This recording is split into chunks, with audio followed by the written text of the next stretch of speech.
여리안나 가진 자를 향하여 큰 음성으로 불러 이르되 내 여리안나 서울 휘들로 땅에 포도 소기를 거두라. 그 포도가 익었느니라 하더라.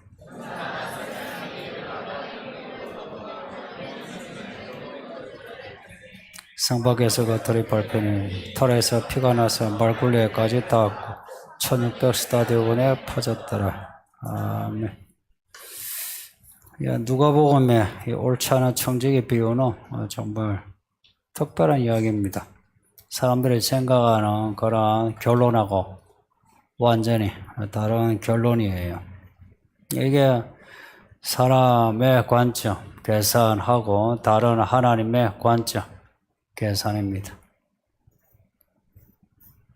믿음으로 사는 것은 이러한 하나님의 관점, 하나님의 계산을 따라서 산다는 거예요.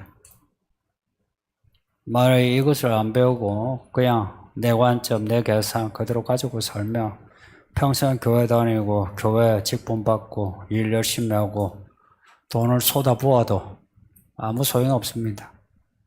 안타깝게도 그런 성도가 참 적지 않다 하는 겁니다.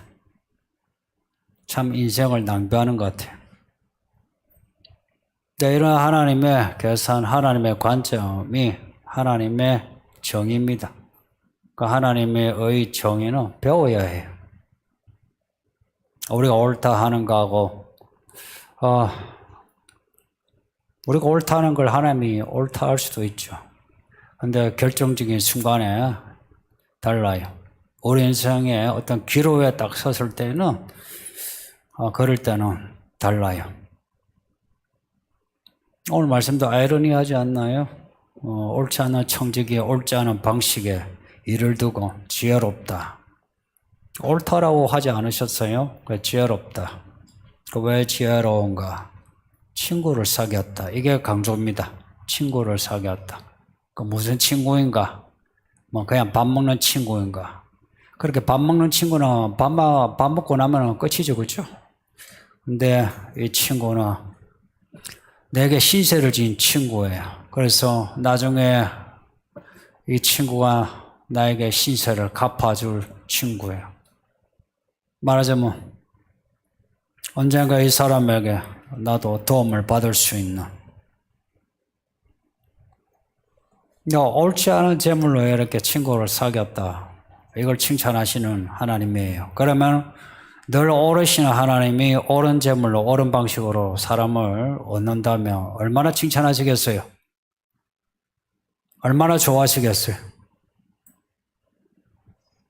옳지 않은 돈 가지고도 이렇게 사람 인심을 얻는 걸 야 똑똑하다 잘한다 하시는 하나님이신데 옳은 돈 가지고 옳은 방식으로 사람을 얻는다면 하늘에 보물을 쌓아 주시지 않겠어요? 이게 하늘에 보물 쌓는 일이죠. 사람 얻는 게 세상에서 가장 지혜로운 일이다. 이런 옳지 않은 청지기의 이 반전을 일으킬 만한 일이 뭐냐 하니까 사람 얻는 일입니다. 이 사람 얻는다는 게 뭔지 생각해 보세요. 산상복음 보면은 마태복음 5장에서 7장까지 산상복음인데 그 앞에 8복이 나와요. 혹은 9복. 첫 번째 복이 뭐냐 하니까 마음이 가난한 자는 복이 있나니 천국을 가진대요. 그러면은 바꿔 말해서 마음이 부자인 사람은 천국 가질까요? 못 가질까요? 못 가지는 거예요. 공부 잘하는 학생은 이렇게 나온 문제만 푸는 게 아니고요. 다른 문제 나와도 응용해서 풀 수 있어야 공부 잘하죠. 믿음도요, 공부 잘해야 돼요. 지혜를 이야기하잖아요, 지혜. 마음이 부자인 사람은 천국에 못 들어간다는 게 확실해요. 그러면 누가 마음이 가난하고 누가 마음이 부자 돼요? 마음이 가난하다는 것은 이렇죠. 참 내 마음 항상 뭔가 결핍되어 있어요. 마음에 미어져요. 내 인생 이래 살면 안 되는데 왜 그런 생각을 할까? 돈이 없으니까. 돈이 없으니까 마음이 그렇게 서글픈 거 아닙니까? 또 아프니까 돈 많아도 아파 보세요. 죽을 병 들어보세요. 사람 달라져요. 그 전에 완고하던 사람도 죽을 병 들어보세요.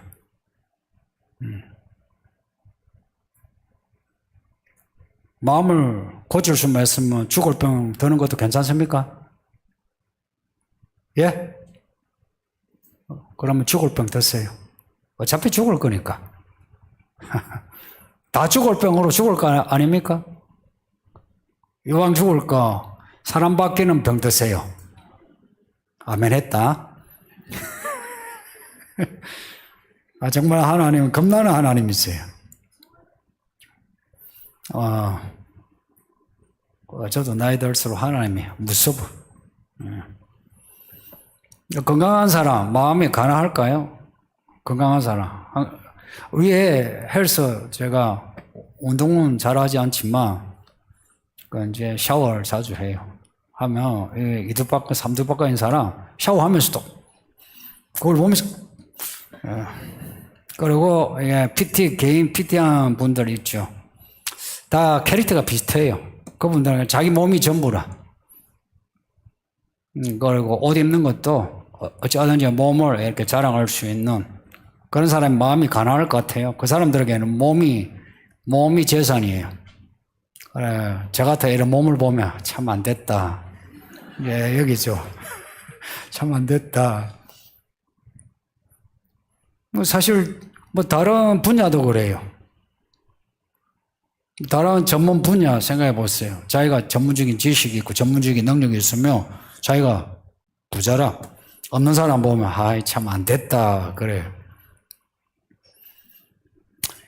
이같이 돈이 부자든 몸이 부자든 뭔가 부자인 사람은 누군가의 도움을 별로 필요하지 않아요. 도와줘도요. 내가 할 수 있는데 도와주니까 고맙네. 이런 정도지, 그죠? 근데 내가 돈 한 푼 없어. 나 이거 해결 못하면 참 나도 굶고 내 처자식도 힘들어져. 이럴 때 누군가가 한 푼이라도 주면 얼마나 고맙습니까? 근데 내가 돈이 있어요. 있는데 누군가가 내 집에 무슨 사정이 있다는 걸 알고는 보태 쓰세요 하고 줘요. 근데 보태 쓰세요 주는 마음은 고맙죠. 근데 나중에 내가 신세를 갚아줄 만큼 내가 고마워하지는 않아요. 그냥, 그쪽에 10만원 줬으면 나도 10만원 주는 이런 거지. 그 사람을 영접한다. 오늘 본문에 나오는 영접한다. 이런 정도는 아니죠. 그래서, 돈 있고 건강 좋고 뭐가 잘 된 사람은 천국 가기 힘듭니다. 그래서 사람이 구원받으려면 없어야 돼요. 돈이 없든지 건강이 없든지 자식이 없든지 남편이 없든지 아내가 없든지 직장이 없든지 뭐가 없어야 가난해서 예수님이 도우시면 할렐루야 감사합니다. 하나님 감사합니다 이러죠. 근데 뭐가 있는 사람 뭔가 잘 갖춰진 사람 하나님이 도우시거든요. 별로 고마워하지 않아요. 나와서 하나님께 감사합니다 하고 적당하게 돈 좀 바치고 하고 끝나지 그렇게 감사하지 않아요. 그래서 예수님이 하신 말씀이 있어요. 내가 죄인을 부르러 왔고 내가 병자를 부르러 왔다. 의인이 예수님을 필요로 할까요? 건강한 사람이 예수님을 필요로 할까요? 예수님이 도와줘도 별로 고마워하지 않는데 그러니 예수님도 저절로 죄인에게 가고 병자에게 갈 수밖에, 그렇죠? 이 시간에 예배를 이렇게 하는데 말씀이 영이에요. 우리 각자에게 말씀이 들어가잖아요. 말이 영이고 영이 말씀이에요. 근데 들어가는데 여러분이 내가 별로 답답하지 않으니까 알아서 예배하죠. 그 사람에게 이 말씀이신 하나님이 그 사람을 주목해서 들어갈까 안 들어가요. 근데 마음에 갈급해서 아파하고 외로워하고 서글퍼하고 뭔가 도움이 필요해서 하나님을 붙잡고자 하는 사람은 하나님이 억지로라도 쑤셔 넣어요. 억지로 쑤셔 넣어요. 안 되면 꿈에서라도 쑤셔 넣어요.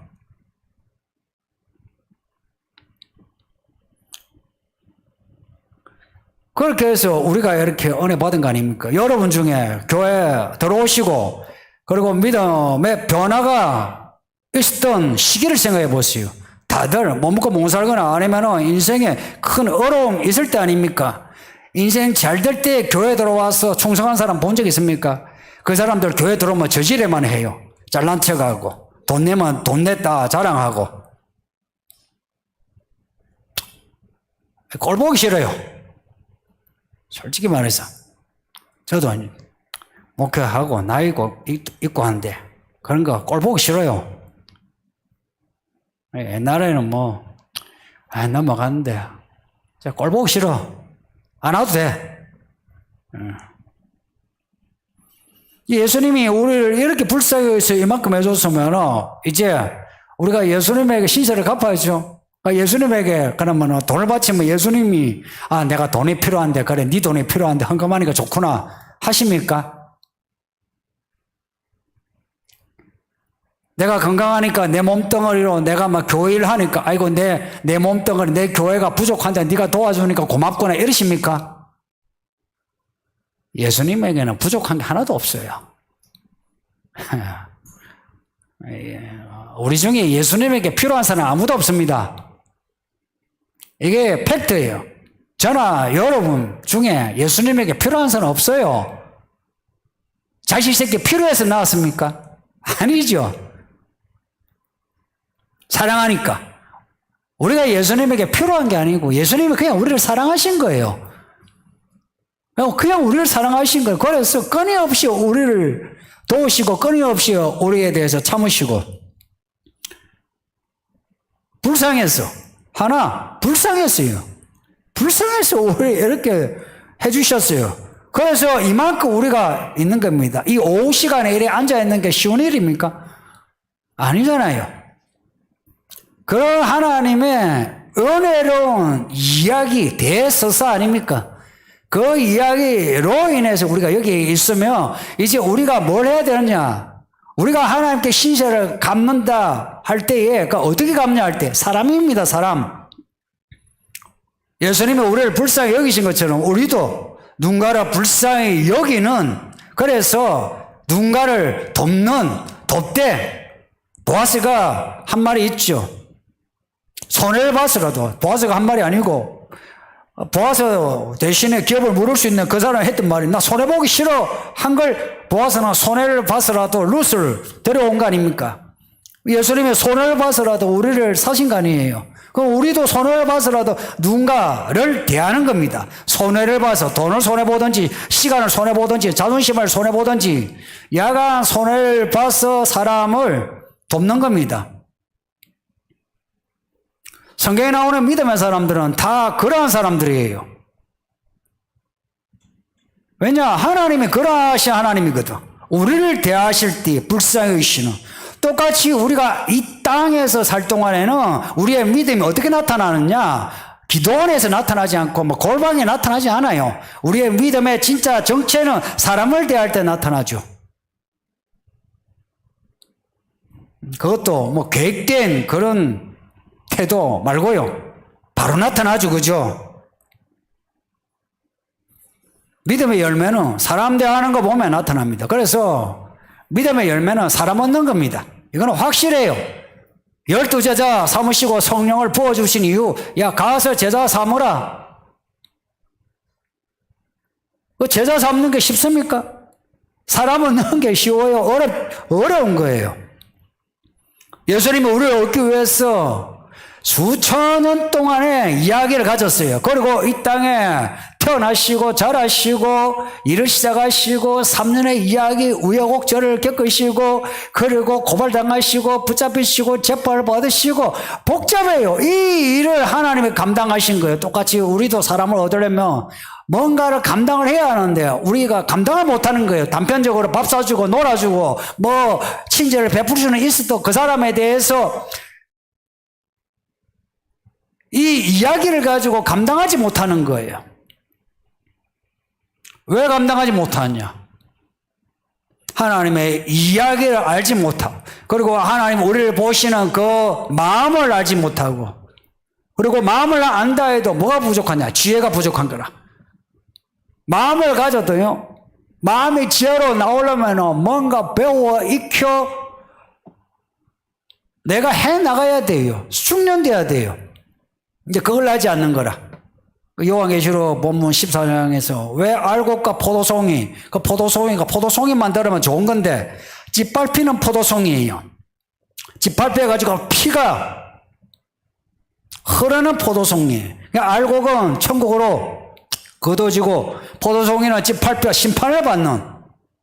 왜 그렇게 갈라집니까? 그러면 그 사람들이 교회 다니는 사람은 알곡이고 교회 밖의 사람은 짓밟히는 포도송인가? 그렇지 않아요. 성경은 교회 밖의 이야기를 잘 하지 않아요. 교회 안에 이야기합니다. 교회 안에 알곡과 가라지가 있지 교회 밖에 알곡과 가라지 있다 하지 않아요. 교회 안입니다. 교회 안. 그래서 하나님의 집부터 심판해요. 교회부터 심판하고 목사부터 심판하고 장로 심판하고 권사 심판하고. 이 아이들과 새신자들은 안심하세요. 하나님이 다 받아주고 다 참으십니다. 저같이 무거운 성도는 얄짤 없어요. 진짜 얄짤 없어요. 엄하십니다. 교회 일하는 직분자들, 당신들에 대해서 하나님 엄하십니다. 나는 장로도 아닌데, 목사도 아닌데, 그건 당신이가 생각이죠. 하나님이 부어주신 은혜가 하나님의 계산이에요. 내가 그렇게 너에게 은혜를 주고, 너에게 말씀을 줬는데, 너 왜 그러냐? 이거죠. 왜 사람이 같은 말씀을 듣고, 같은 교회 다니는데도 알곡과 가라지로 달라지느냐? 여기는 포도송이는 보험서에 나오는 가라지와 같은 사람이에요. 왜 이렇게 갈라지느냐 하는 거예요. 태도예요, 태도. 이 짓밟히는 포도송이는 앞에 아침에도 말씀드렸죠. 짐승의 시대에 맞춰 살려고 하니까 그렇게 가라지가 되는 겁니다. 잘 익은 악의 포도송이가 되는 겁니다. 근데 이 알곡의 사람은 짐승의 시대에 고생을 해도 몸고 못 살아도 손해를 봐도 사람들에게 욕을 먹어도 믿음을 지킨 겁니다. 별거 아니고 코로나 때에 예배하는데도 얼마나 욕을 먹었습니까? 또 그때 가정교회 집집마다 모인다고 그걸 교회 안에서 욕한 사람도 있고. 그러나 하나님께 받은 은혜와 받은 말씀에 대한 배신이에요. 싸가지가 없어. 나이가 먹었고 말씀을 들었으면 나름 생각을 했어. 이 말씀 안에서 질서를 잡아야죠. 뭐가 우선이고 뭐가 그 다음이다. 이걸 잡아야죠.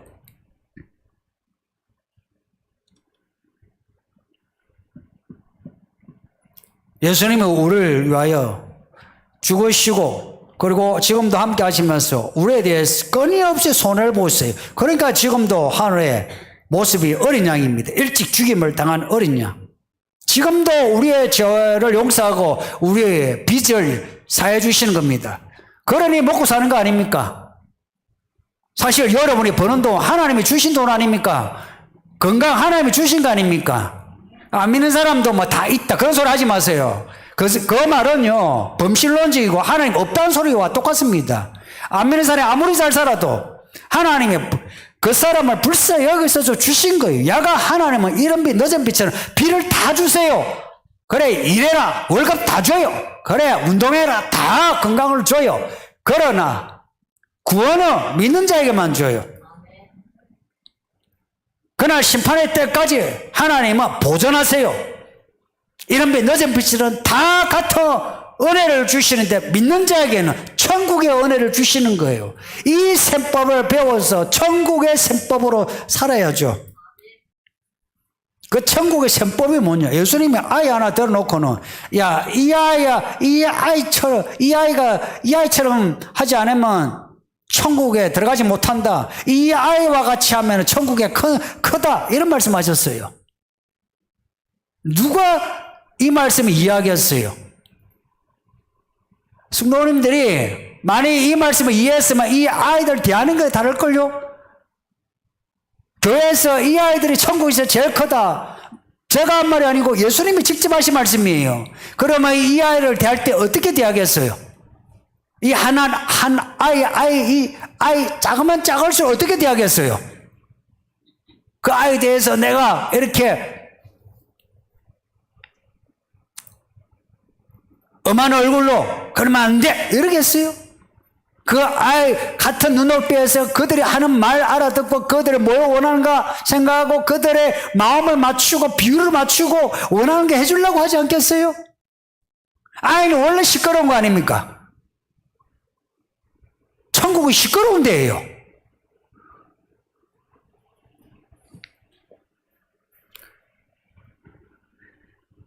이 옳지 않은 청지기가 왜 지혜로운가? 이 청지기가 무슨 마음을 먹으냐 하니까 나중에 내가 쫓겨나면 뭐 빌어먹잖아 부끄럽고 이 사람들이 나를 위해 우리 집 오세요. 우리 집에서 좀 지내세요. 이런다는 이야기예요. 근데 예수님이 하시는 말씀이 불의한 제물로 친구를 사귀라 하고 영원히 거주할 거처를 준다 그런 거예요. 우리가 사람을 대할 때에 이렇게 사람을 얻으면 영원한 집이 있다는 겁니다. 내가 사람을 얻는데 그 사람이 내 집을 마련해줘요? 그렇진 않죠. 그런데 하나님은 나를 위해 영원한 집을 주신다는 거예요. 요한계시록 뒤에 20장에 보면 하나님의 심판이 있거든요. 그 하나님의 심판 때에 우리 모두가 그 앞에 다 서게 돼요. 우리 모두가 다 서게 될 때에 이 목사가 이렇게 썼어요. 그러면 우리 다 이 목사 우리 그 목사였는데 하나님이 심판하세요 하시면은요 저를 아는 사람들이 다 나와가지고 저에 대해서 좋은 말 하면 하나님이 좋게 판단하세요. 나쁜 말 하면 하나님이 나쁘게 판단하세요. 그러면 하나님이 판단하시는 게 뭐 사람 말만 듣나? 그건 아니죠. 하나님이 가지고 있는 그 의의 그 심판이 어떻게 나타나냐? 사람들의 말들로 나타나는 거예요. 근데 천국에서 제일 크다고 하는 이 아이가 와가지고 예수님, 이 집사님이요 저를 무시했어요. 사람들 있을 때는요 저한테 편의점에 가서 사주더니 없을 때는 저를 쥐어박았어요 라고 했다 합시다. 그러면 예수님이 천국에서 가장 크게 여기는 이 아이가 그 집사가 천국에 오는 걸 반대하는 거죠. 그때는요 그 판단이요 봐주는 거 없어요. 모두가 봐주는 거 없어요. 팩트를 이야기해요. 저번에 저한테 이렇게 했습니다. 예수님 저번에 저한테 이렇게 했습니다. 어떻게 했느냐? 좋게 했습니다. 그래? 저를 무시했습니다. 그렇다고? 이런 거예요. 그러니 이 옳지 않은 청지기가 옳지 않은 방식이지만은 친구들 이 자체가 옳지 않은 방식임에도 지혜롭다 할 만한 이 역사를 일으킬 만한 그런 일이란 겁니다. 사람 얻는 일이 가장 큰 일이에요. 제가 이 이야기를 전도사 때부터 이야기해 왔어요. 저는 제가 목회는 사람 얻는 일입니다. 많은 사람, 수많은 사람, 이 쪽수를 말하지 않아요. 한 사람이라도 얻는다면 족한 겁니다. 근데 한 사람에 또 한 사람이면 또 족하죠.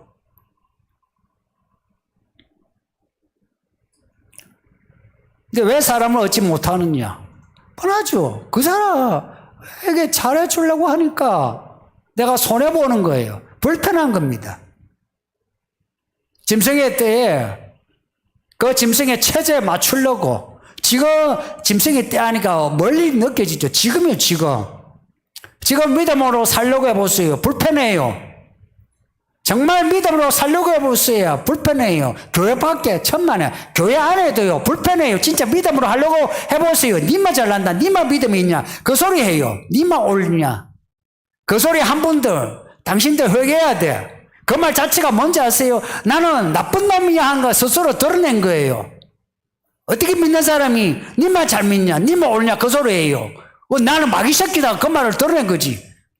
그리고 누군가가 여러 번 보고 니만 옳냐, 니만 잘났냐, 니만 믿냐 하면은 굴하지 마세요. 나만 잘 믿으세요. 끝까지 가시라고. 옆에 사람 뭐라 한다고 아이고 그러면 사람을 깼다. 말도 안 되는 소리. 그 사람은 이미 이런 사람이라. 왜 그 사람들을 생각해? 이런 거지. 비겁한 거지. 아이고 더 이상 내가 이렇게 버티다가 내가 불편하겠다. 이거 아닙니까?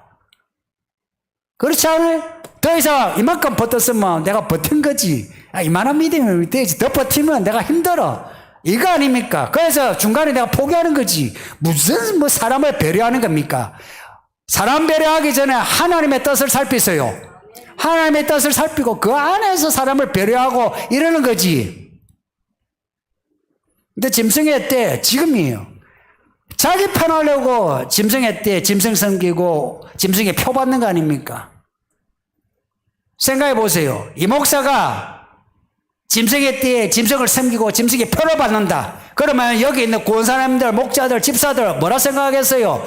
야, 우리 목사 배신했네. 나는 저렇게 배신하지 않아야지. 이럴 것 같아요. 아니면 목사님이 그렇게 하셨다고. 이게 하나님 뜻인가 봐. 우리도 그렇게 해야지. 아유, 저 다른 교회는 그 목사가 끝까지 버텼는데 뭐 저렇게 융통성이 없어. 저러니까 교회가 아직도 지하야 3층에 있지. 어떻게 반응할 것 같아요? 어떻게 반응할 것 같아요? 제가 믿음을 등지고 짐승에 맞으면 이 세상과 타협하면 여러분이 저를 따를 것 같아요? 아니면 여러분이 저를 떠날 것 같아요? 참 고민도 많으시다. 여러분 대부분 따라와요. 아세요? 여러분 거의 따라오면서 뭐라는지 아세요? 역시 우리 목사님 우리를 사랑하시는가 봐.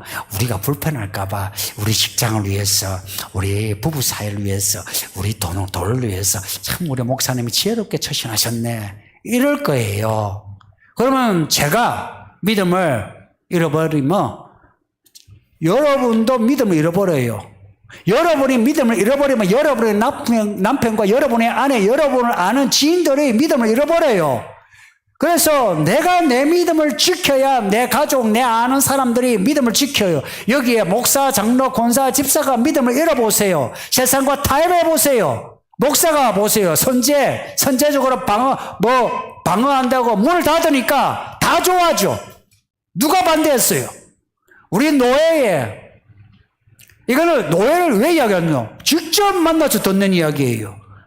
어느 장로가 선제적으로 문을 닫는 걸 반대한 사람이 없어요. 목사가 문을 닫을 때 다들 이러지. 시내 바깥에서 밥 사 먹고 지하철 타고 다니면서 교회에서는 마스크 쓰고 조용조용하게 예배하는 것도 하면 위험하다 그래요. 교회가 코로나 집단이래요. 이런 피라박은 인간이. 그게 하나님을 믿는 사람이에요. 여기가 코로나 집단인가?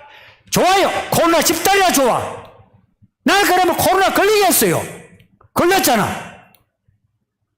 걸리겠어요. 모델 새끼들. 싸가지 없는 것들. 그동안 하나님께 배운 게 있고 들은 게 있는데 어떻게 그따위 식으로 말래? 새끼들. 정말 못됐어요. 보세요. 코로나 때 지원금 주죠. 그렇게 주니까 사람들이 뭐라고 하는지 아세요? 와, 이 정부가 좋네. 우리 대통령님 최고네. 그래서 표 얻은 거 아닙니까? 짐승의 때에 짐승은요 아주 머리 좋아가지고 국민들이 생각에 이야 우리 정부가 잘해주네. 정말 어떻게 하네. 어떻게 우리는 이 정부를 돕지. 표를 줘야지. 그래서 마지막 때는 이 세대 사람이 믿는 사람보다 지혜로워요. 사람 얻는 거는 교회 목사가 사람 얻는 것보다 직장의 상사가 사람 얻는 게 훨씬 커요. 지금 사람 얻는 목사를 본 적 있어요? 사람 얻는 장로 본 적 있어요? 오히려 옆에만 가면은 상처를 입는다 그러죠. 그러네. 목사 옆에 가면 상처 있고 옆에 가면 상처 있고 옆에 가면 상처 있고 뭐예요 그게? 가까이 가지 말라잖아.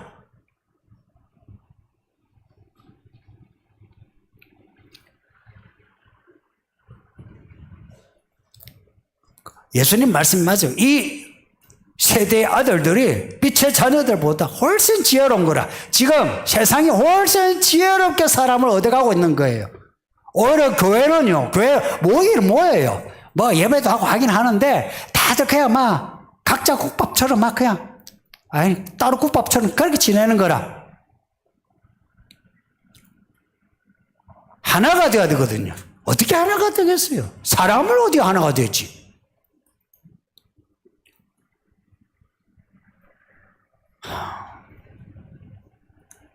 예, 질문 보겠습니다.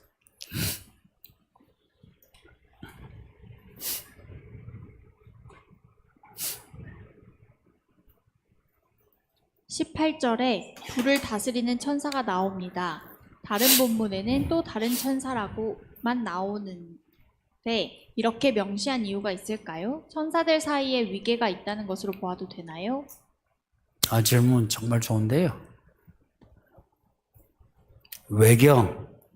외경은 성경에 들어가지 못한 경전의 위경, 위작이다 그러죠.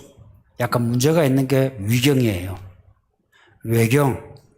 위경에 하나의 어떤 특징이 있으면 천사들 이름이 잘 나와요. 특히나 에녹스 보면 천사들 이름이 몇 개인지 모르게 막 수십 개가 나오고 위계도 나와요. 그리고 천주교가 외경을 성경에 넣어놨죠. 그 천주교에는 천사론이 있어요. 그래서 천사들 위계를 이야기해 놨어요. 근데 요한계시록을 보면 천사들 이름이 미카엘, 딴 데는 가브리엘 밖에 없어요. 그리고 천사 명칭이, 천사 개인 명칭이 아니고 전체 어떤 명칭으로 그룹, 스랍 이렇게 나와요. 나머지 없어요. 그리고 요한계시록에 7인의 이야기 나올 때에 또 다른 천사, 힘센 천사, 보좌에서 나오면 무슨 천사, 이름이 안 나오고 다른 천사, 힘센 천사 나오는 거는 천사 이름을 알 필요 없다는 것이고 천사의 위계에 대해서도 알 필요 없다 이야기입니다. 알 거 없어요. 그러나 천사의 위계 질서는 확실해요. 위계 질서가 있는데 그 위계 질서를 알 필요 없다 이야기입니다. 또 다른 천사, 또 다른 천사와 또 다른 천사 누가 높노? 따지지 말라 이야기입니다. 미카엘이 높나 가브리엘이 높나 따지지 말라는 겁니다. 스랍이 높나 그룹이 높나.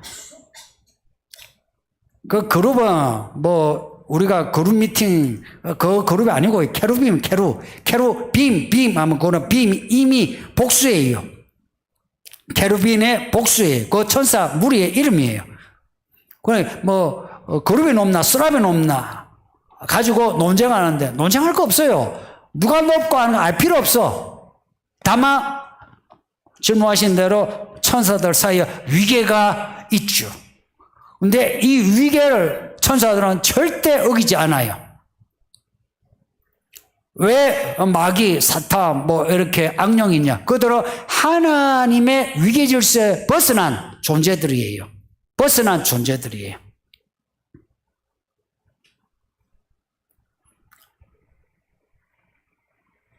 네.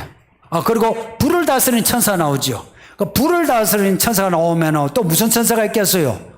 물을 다스리는 천사, 바람을 다스리는 천사. 갑자기 전우치전이 생각나네. 근데 진짜 천사가 불, 식물, 동물 다스리는 천사가 있다. 해를 다스리는 천사, 달을 다스리는 천사. 신화 같죠, 그죠? 신화 같죠? 그래서 성경은 이렇게 가끔 불을 다스리는 천사 이렇게 나오지, 달을 다스리는 천사 이렇게 많이 나오지 않아요. 왜냐? 사람들이 읽고는 신화적으로 생각할까봐. 이렇게 생각하시면 돼요. 하나님이 천하 만물을 다 주관하신다. 거기에 천사들이 역할을 맡아가 하나하나 이렇게 일을 한다. 이렇게 여기면 되고, 달 다스리는 천사 달님이요, 해 다스리는 천사 해님이요 할 거 없습니다. 근데 진짜 그렇게 하는 분들이 되게 많아요. 천주교 그렇게 돌아가고 있잖아요. 하나라도 신성화해가지고. 근데 성경은 탈신화입니다. 탈신화. 성경은 탈신화예요. 천사에 대한 신화적인 거. 그리고 하나님에 대한 신화, 탈신화예요. 하나님이 사람이 되셨잖아요. 사람이 되셨어. 이거는 놀라운 일이라. 신화를 벗어난 거예요. 탈신화와. 그리고 하나님의 나라 어디에 있노? 하니까 우리 가운데 어디에? 내가 주의 말씀을 행동하면 여기 하나님의 나라의 현실을 이야기해요. 하나님의 나라의 현실화. 이 프락시스를 이야기해요. 말씀의 실은 프락시스를 이야기해요. 그러니까 천사론이 좋아하는 사람 많거든요. 뭐 하면은 천사들 보고 그래요. 주의 천사들아, 그 병을 낫게 하라, 뭐 이래요. 그 장난이에요, 장난.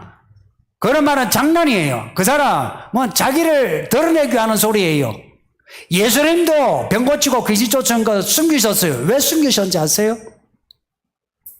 겸손이고, 그리고 예수님은 그 병과 귀신의 질고를 짊어지셨어요. 근데 사람들은 드러내요. 하면서 천사들을 막 부린 영어로 천사들을 동원하라 하는데 그거 전부 장난입니다.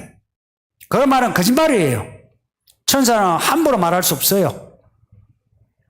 우리를 섬기는 영이지만 우리와 이렇게 할 때에 나보다 낫다 이렇게 볼 수 없어요. 왜냐, 바울이 갈라디아서 4장에서 이런 말을 했어요. 누군가 나를 대할 때 천사처럼 예수 그리스도처럼 나를 대했다 하면서 사람들에 대해서 고마워해요. 천사들과 예수 그리스도를 같이 이야기해요. 그 천사를 함부로 이야기할 수 없어요.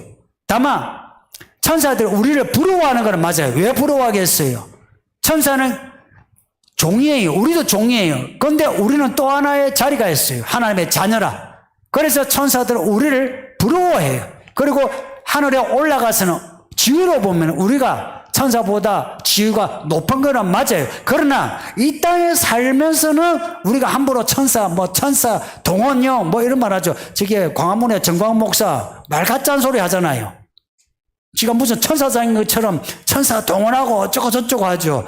그런 말을 못 합니다. 성경에 천사 만난 사람들 특징이 뭔지 아세요? 무서워 그랬죠.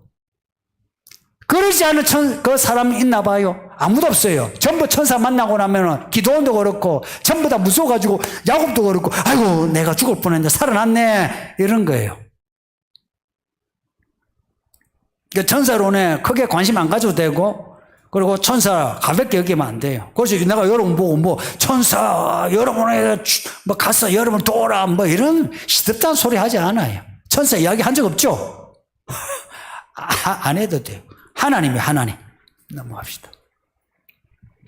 성경의 대립구조를 인생의 여러 복잡한 문제에 적용해 본다면 세상에서 말하는 더 좋은 선택이나 덜 나쁜 선택이란 건 없고 항상 하나의 정답이 있다고 볼 수 있을까요? 제가 이야기할 때 항상 그랬죠.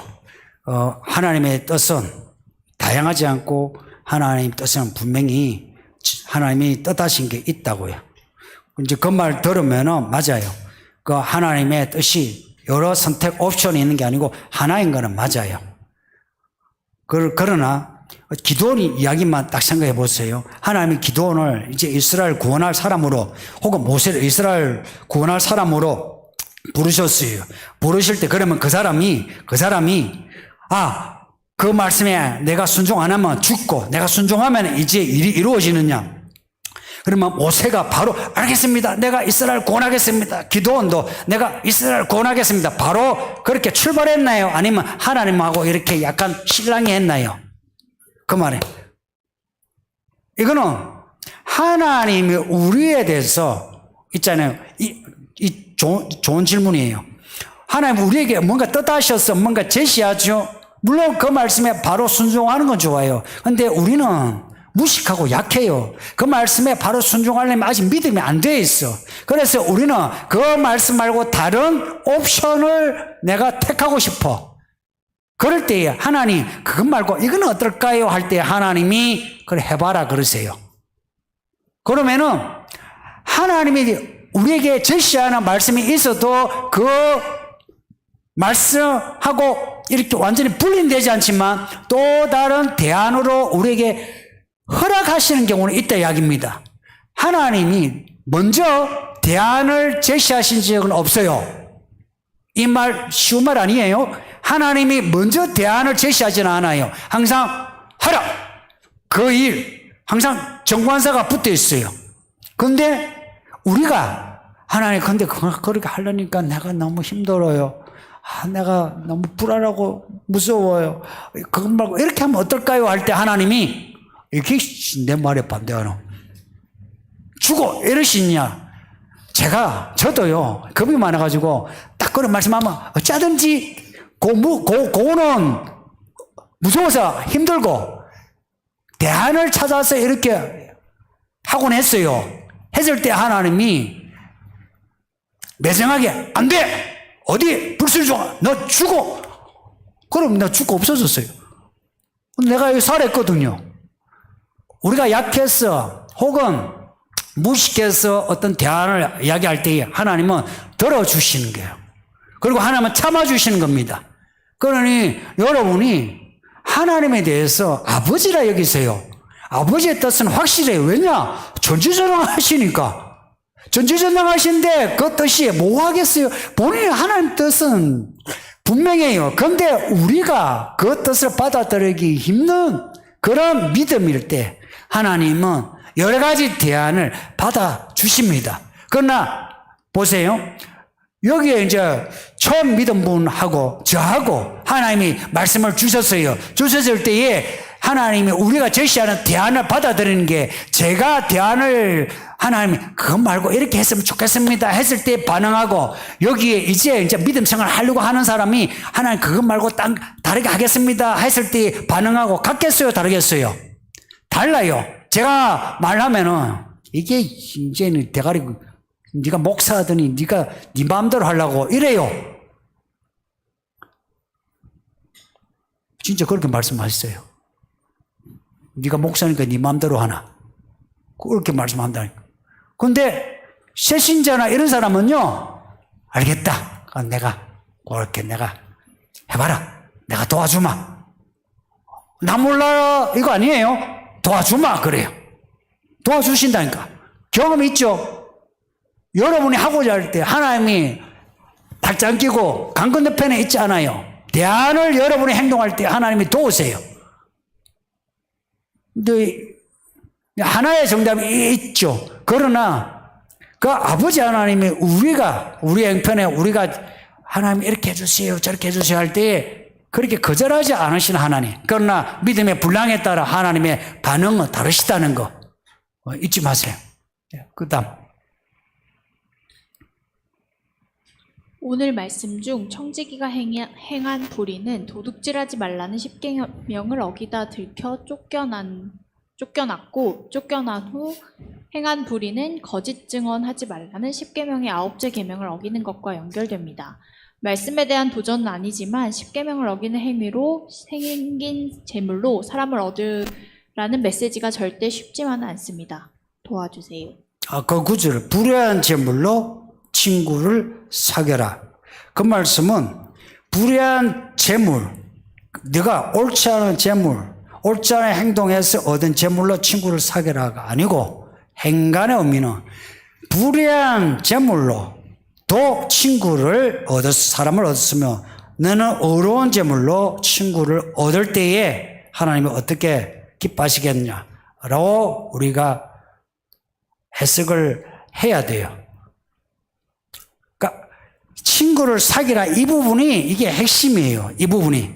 왜냐? 그 뒤에 이제 요 9절 뒤에 말씀을 일부러 안 읽었어요. 그 말씀이 이제 참고가 되는데 사람이 재물과 하나님을 동시에 섬길 수 없다고. 결국은 이 사람이 재물을 섬긴 거 아니에요. 재물을 섬긴 그 결과가 어떠냐? 그냥 세상 지옥불이에요. 그러나 하나님을 섬긴 사람, 재물 아니야 하나님을 섬긴 사람은 그러면 하나님의 나라에 영주할 그곳으로 가는 거죠. 그러니까 그 뒤에 10절, 11절, 12절 요 부분하고 연결시키면은 불안 옳지 않은 방법으로 친구를 사귀라 이게 아니에요. 꼭 이 말씀 가지고 여러분이 훔친 돈 가지고 뭐 밥 사주고 술 사주고 그렇게 하면 안 돼요. 정말 그런다니까요. 행간의 의미가 있어요. 행간의 의미가. 그 단어와 단어 사이, 줄과 줄 사이만이 아니라 단어와 단어 사이에도 전체 의미에서 그리고 뒤에 10절, 11, 12절 나오는 그 내용 봤을 때에 그래요. 사람은 결국은 이런 거예요. 돈과 재물 동시에 못 섬긴다. 이 무슨 말이에요?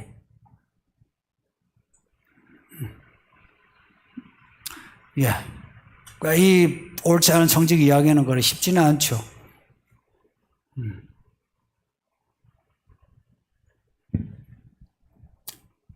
여러분, 직장이나 가정, 교회, 돈 낭비하지 마세요. 낭비하다 그 단어는 무슨 말이냐면 그냥 헛트리는 거예요. 씨 뿌리는 것처럼 돈을 그냥 헛트리는 거예요. 그러니까 이게 모아가지고 필요한 데 쓰는 게 아니고 이것을 헛트리는 거예요. 그거 아세요?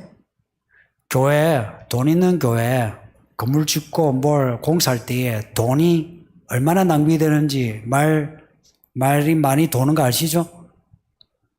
왜 그런지 아세요? 말하자면은 이거는 공동이라 여기고 돈을 함부로 쓰는 거라. 돈 낭비하지 마세요. 그리고 여러분 시간도 낭비하지 마세요. 뭘 해도 제가 이야기하죠. 뭘 하나 물건을 하나 사도 물어보세요 하나님께. 어렵지 않잖아요. 하나님 이 옷이 예쁜데 사야 될까요 말아야 될까요? 힘들어요? 아니 꼭 생활에 필요한 것만 사야 된다 이거 아니에요? 사치품, 목걸이. 여자분들 목걸이 한 분들 있죠? 좀 많으시네. 여기도 야 다 하셨네. 그 사람들은 다 하셨네. 야 사치하시네. 전부 사치하시네. 이걸 보면 누구 보면 사치라 얘기해요. 말 같지 않은 소리라. 신발. 이런 분이 있어요. 신발은 그러니까 신으면 되지. 무슨 그 명품을. 밥은 먹으면 되지. 무슨 바깥에 외식을. 인생을 모르는 사람이에요. 인생을 아는 사람. 예수님은 인생을 알아요. 여러분이 형편되면 여러분이 먹고 싶은 건 먹고요. 그리고 있잖아요. 여자분들 목걸이 하고 싶으면은 물어보고 예수님이 네 안 돼 하고 살려고 하는데 팔리고 매진되었다 없다면 몰라도 사세요. 하나님은 아버지. 교회가 뭘 잃어버린지 아세요? 인간의 현실에 대해서 잃어버렸어요. 그 인간의 현실 상황을 누가 파고들은지 아세요? 마귀가 파고들어왔어요. 마귀가 문화로 철학과 사상, 지식, 체계, 문화로 사람 세계에 들어와가지고 사람 마음을 잡았어요. 그래서 교회는 사람의 현실과 무관한 뜬구름 같은 하늘만 붙잡는 세계로 여겨요. 그래서 여기서 보세요. 여러분 중에 교회 올 때 믿음으로 아니고요. 그냥 듣기 싫었어. 교회 올 때는 그냥 수수분하게 이리 와요. 근데 교회 올 때 막 친구들 만날 때는 여기다가 구찌에다가 또 구찌 자꾸 구찌 이야기하니까 아빠 구찌 말고 많아. 그래. 그래. 이 구찌 저 구찌 그래. 그래 해서 나가는 거예요. 근데 교회 올 때는 이게 배려가 아니고 여러분들 이렇게 하세요. 여기 이제 정공사님이 이게 보니까 제가 볼 때 이게 1캐럿 다이아몬드거든요. 여러분이 보고는 나 저기 행편한데 캐릭터에서 아니 저 김집사가 얼마나 버는데 저걸 했어. 야 그리고 나라와 민족을 위해 기도하고 어쩌고 저쩌고 하더니만 자기는 옆에서 그랬지. 너 분명히 내가 들었거든. 님 목걸이 없잖아. 이런 거예요. 이런 사람이 진짜 하면서 그리고 신발 딱 보니까 저기는 뭔가 에르메스. 와, 제가 에르메스를 알게 됐어요. 에르메스 그 신었어. 아니 저런 신발을 그냥 하냐? 10,000원짜리 신으면 되지. 아니면 당근마켓에서 하면 되지. 저걸 갖다가 해가지고 그걸 또 이분 자랑을 했어. 내가 이걸 갖다가 100만 원 주고 샀다고. 세상에 신발을 100만 원 주고 샀다니. 그러면 당신 지는 거야. 그러면 이 사람이 에르메스 신었으면 우와 에르메스 다르네 그런 거예요. 예수님은 어떻게 하실 것 같아요? 잘했다고는 하지 않아요. 잘했다고 하지 않아요. 근데 허용치를 둬요. 아까 하나의 길이라 했죠. 그 하나의 길을 제시할 때는 우리 인생의 어떤 기로에 섰을 때 이야기하지, 우리가 아침에 일어나가지고 이 반찬을 먹을지 저 반찬을 먹을지 그걸 따지려고 한 사람이 있죠. 그거 아니에요. 내가 뭐 이 옷을 사야 될지 저 옷을 사야 될지. 그런데 묻는 건 이런 거예요. 아버지 하나님, 내 아버지잖아요. 도와줬어요 하는 거예요. 이왕이면 살는 거 하나님께 물어보고 사는 게 안전빵이에요. 묻는데 여러분이 무슨 이야기 하다가 된지 약간 질투하지 말라고. 교회가 인생을, 현실을 놓쳤어요. 그래서 성도들이 교회의 모습하고 바깥의 모습하고 달라요. 교회의 모습과 가정의 모습이 다르다고. 이거 정말 큰 문제예요. 짐승이 마지막 마귀가 그 사이에 다 파고들었어요. 마음에 다 잡았어. 그래서 이 교회는 이 말씀의 삶을 회복시키지 않으면 안 돼요. 이 말씀, 배운 말씀 가지고 내가 살아가야 돼. 근데 우리가 종교적인 윤리, 도덕성, 종교성 이런 틀에 맞춰져 있는 거라. 말씀의 그 자유함, 말씀의 탄력성, 말씀의 강건함, 말씀의 부유함, 이건 알려고도 하지 않아. 그러니까 자기들 보는 모르고 남 티 보고 이야기하는 거라. 지는 구석에서 별짓 따면서 누가 이라 하는 거 보이면은 구시를 거리죠, 그죠? 왜 그러냐니까. 믿음의 현실을 잃어버려서 그런 거라. 넘어갑시다. 옳지 않은 청지기가 이를 지혜롭게 할 때 칭찬해 주셨습니다. 옳다, 옳지 않다 말씀하시진 않으셨습니다. 이 지혜로움으로 구원받을 수 있을까요? 없어요. 이 질문은 결론인 질문이에요. 여러분이 저를 돕는 길은 이런 질문을 이제 하셔야 돼요. 설교 때 다 하면 여러분 다 졸아요. 길어요. 이 청지기가 예를 들어 천국에 가느냐 못 가요. 근데 지혜로운 거예요. 지혜롭다 할 때는 이게 구원받는 지혜 아니에요. 믿음으로 구원받지 지혜가 아니죠. 그런데 믿음은요 지혜를 품고 있어요. 그래서 우리는 믿음에서 나오는 지혜를 가져야 돼요. 이 불의한 청지기는 왜 불의한 청지기 나와요? 불의한 사람은 사람을 얼마나 어떤 간에 그 인심을 얻죠. 믿음이 없이는 그 사람은 살아서 지옥이고 죽어서 지옥이에요. 근데 믿는 사람, 믿음이 있어요. 있는데 믿음이 이게 싹이 나고 꽃이 피는 게 뭔지 이게 지혜예요. 믿음이 나타나는 게 지혜예요. 근데 믿는다면서 사람을 얻는 이 생명의 이 모습이 없으면 그 믿음이 죽은 거죠. 믿음이 죽은 사람하고 불의한 거하고 뭐가 달라요? 똑같죠? 똑같아요. 그래서 세상에 지혜로운 사람, 믿음 이렇게 결심하는 사람보다 못해요.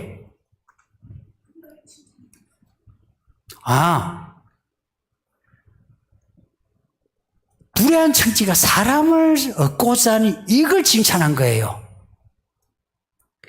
구원을 말하는 게 아니고 지금 이 부분을 칭찬한 거예요. 그러니까 비율은 전체를 이야기하는 게 아니고 항상 포커스를 가지고 있어요.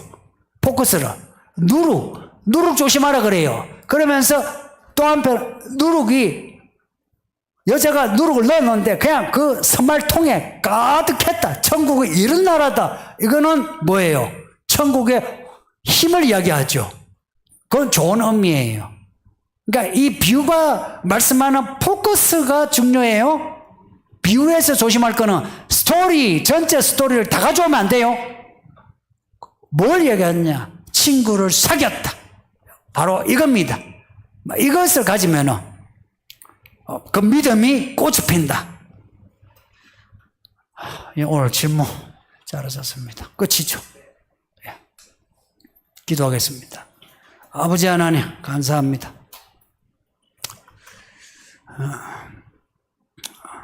마지막 때 우리에게 말씀을 계속 주시니 부디 말씀을 받아들여 이 불의한 청지기의 지혜로움처럼